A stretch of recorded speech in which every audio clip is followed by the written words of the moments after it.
Hello, good day everyone. So tonight we are down on another topic in the contemporary world subject. So last time we discussed about the global economy, which tackles about the global or the economic globalization and also the economic global actors that facilitate globalization. And tonight or today, we will have another topic which will be about the market integration, and this video will be the part 1. So let's begin to discuss it.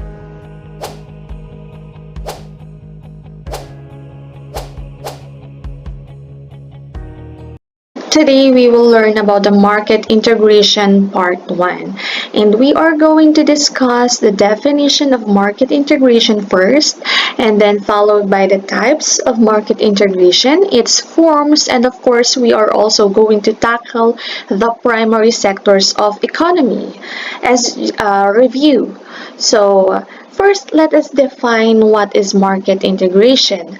So the man you can see here on this picture is Malcolm Tatum, and he defined market integration as a phenomenon in which markets for goods and services that are in some way related to one another experience similar patterns of price increase or decrease.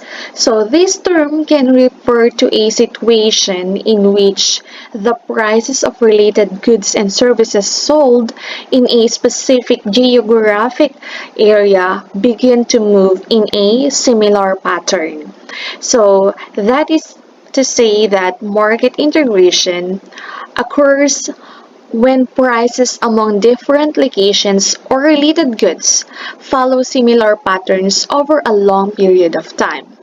So groups of prices often move proportionally to each other, and when such relation is very clear among the different markets, it is said that markets are integrated. So in other words, market integration is a situation in which the prices of related goods and services or of the same product become one single market. So, market integration has a number of social benefits. It includes increasing competition in the provision of financial services and investment opportunities. So, another is that it facilitates the smoothing of domestic economic and financial cycles and allows for greater risk diversification, which contributes to better risk management and financial stability. So, market integration basically refers to how easily two or more markets can trade with each other. Thus, we have the high integration and the low integration. So, high integration happens when prices are similar in the markets. So that means that there is low barriers to trade. So in contrary to that, we have the low integration, which means high barriers to trade. So in this situation, prices fluctuate between the markets. So foreign trade helps the integration of markets because it reduces barriers to trade and increases fluidity between markets. So, for example, Korea produces toys at a cheaper price than the Philippines. So, if foreign trade increased between these two countries that we have, the Korea and the Philippines, then toys could be sold to the Philippines more easily, thus making them more available and thus reducing the price. So as the foreign trade increases, the price of toys will continue going down until it matches or almost matches Korea's toys prices, which is the lower limit. So once the prices are similar for both markets, so we have the Korea and the Philippines, then we can consider the market as integrated. Okay, So now let's talk about the two types of market integration. Oh, well, we actually have three. So we have the horizontal, the vertical, and the conglomeration. Okay, so for the horizontal integration, as we can see here, this occurs when a firm or agency gains control of other firms or agencies performing similar marketing functions at the same level in the marketing sequence. And another one is, of course, the vertical integration, wherein this occurs when a firm performs more than one activity in the sequence of the marketing process. And finally, we have the conglomeration, wherein the corporate group made up of two or more business entities engage in a completely different or similar businesses, usually with a parent company and numerous subsidiaries. Okay, so let's take an example. So we have the horizontal integration.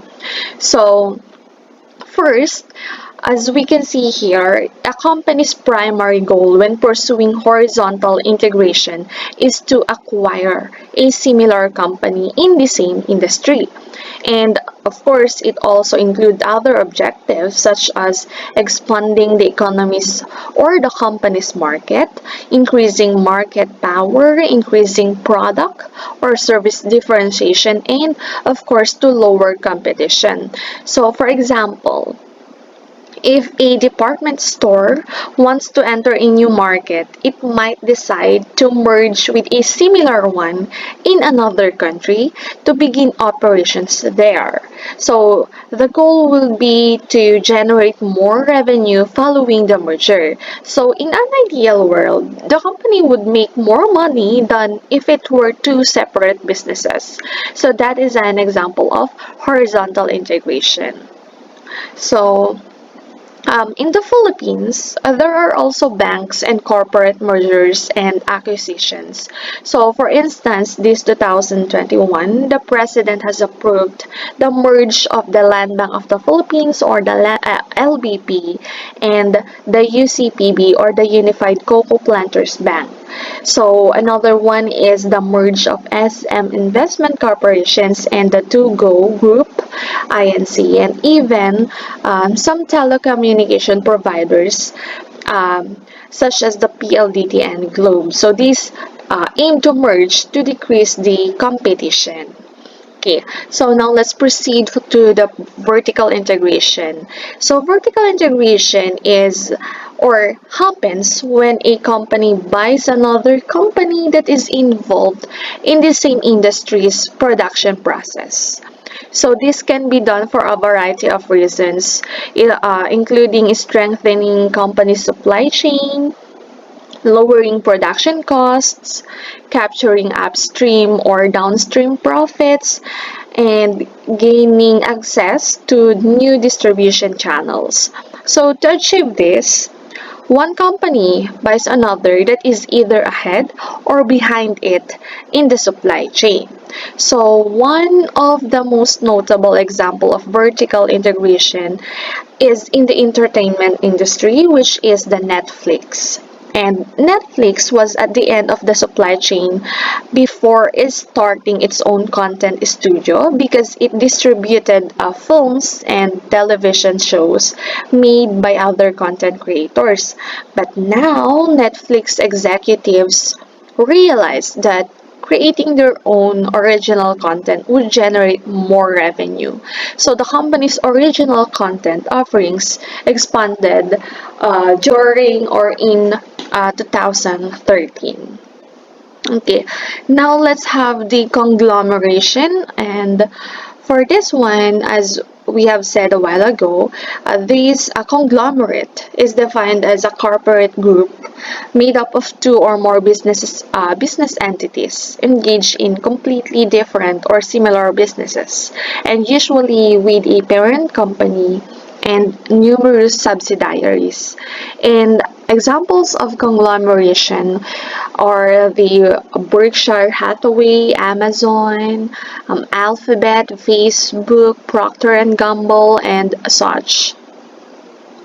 Let's take an example. For instance, we have the Facebook, and we know that Facebook is a social network, and Facebook is a conglomerate in it because it owns Instagram, WhatsApp, and Messenger, of course. So it can be seen as a media company, although the app tells us otherwise.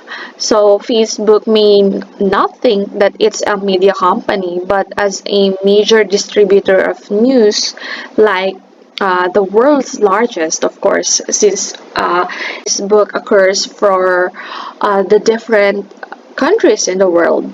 So it still faces the same responsibilities that a media company does. So one traditional definition of a media company is a company that delivers information to users and profits by selling ads next to the information. So by that definition, we can say that Facebook is a media company. Okay, so those are the three types of market integration. Again, we have horizontal, vertical, and conglomeration. Now, let's talk about the forms of integration. As you can see here, first is the preferential agreement, which is or are formed when countries within a geographical region agree to lower or eliminate tariff barriers on certain goods imported from other members of the area. So, a good example of this one is the RTA, or what we refer to as the Regional Trade Agreement. RTA is a treaty between two or more governments that define the rules of trade for all signatories.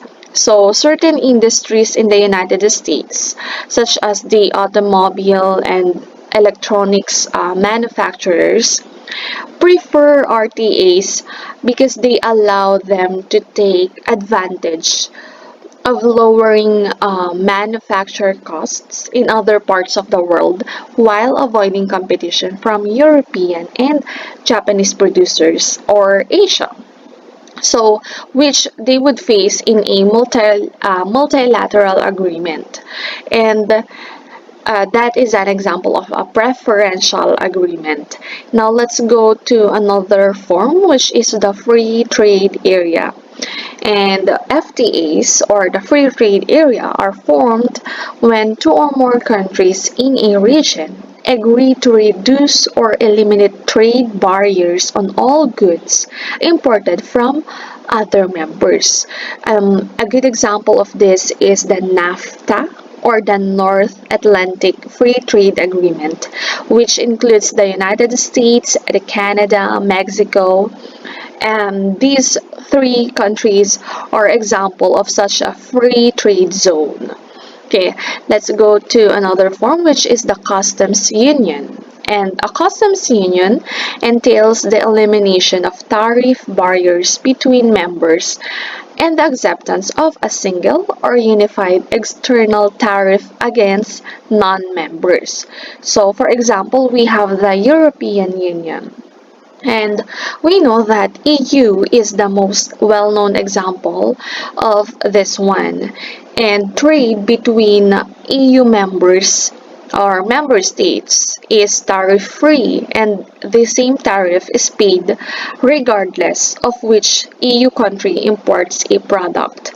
So a customs union is distinguished from a free trade area by the common external tariff, or the what they call as the CAT. So that's the customs union. Okay, now another form is the common markets. And the common markets defining feature is the expansion of free trade beyond tangible goods to include all economic resources. So this means that all barriers to the free movement of goods, services, capital, and labor are removed. Okay, so for instance, we have the Kenyan President Mwai Kibaki, who established the East African Common Market um, in 2010 to boost the region's economic growth and development. So the creation of a common market in East Africa was a result of the expansion of existing common unions or the custom unions, which was established in early 2005 and comprised six Eastern African countries. We have the Burundi, the Kenya, Rwanda, South Sudan, Tanzania, and the Uganda. And that again will be the example of a common market. Alright, now let's go to the next one. We have the economic union, which is a term used to describe a trading bloc that has a common market among its members as well as a common trade policy with non-members. So, despite members' freedom to pursue their own macroeconomic policies. Again, we have the European Union as a good example of economic union, which came into force in 1993 following the signing of the Treaty on European Union, or formerly known as the Maastricht Treaty. Okay, so those are the forms of the market integration. So as you can see from the definitions and examples of these forms, they have actually overlapping features to one another since they are the different forms. Okay, so now let's try to have a review. Let's try to go back to the three primary sectors of economic system. So we have the primary, secondary, and the tertiary. So as we know, primary sector consists of farmers and miners such that wherein their goal is to extract raw materials from the natural environments. And of course, we have the secondary sector, which gains the raw materials and transform them into the manufactured goods. And lastly, we have the tertiary goods or the tertiary sector, which involves services rather than goods, and it offers services by doing things rather than making things. Okay. Alright, so that's the end of our lesson. I hope that you learned something for today. Okay, and I'll see you in our next video for the second part of our lesson. Keep safe and goodbye!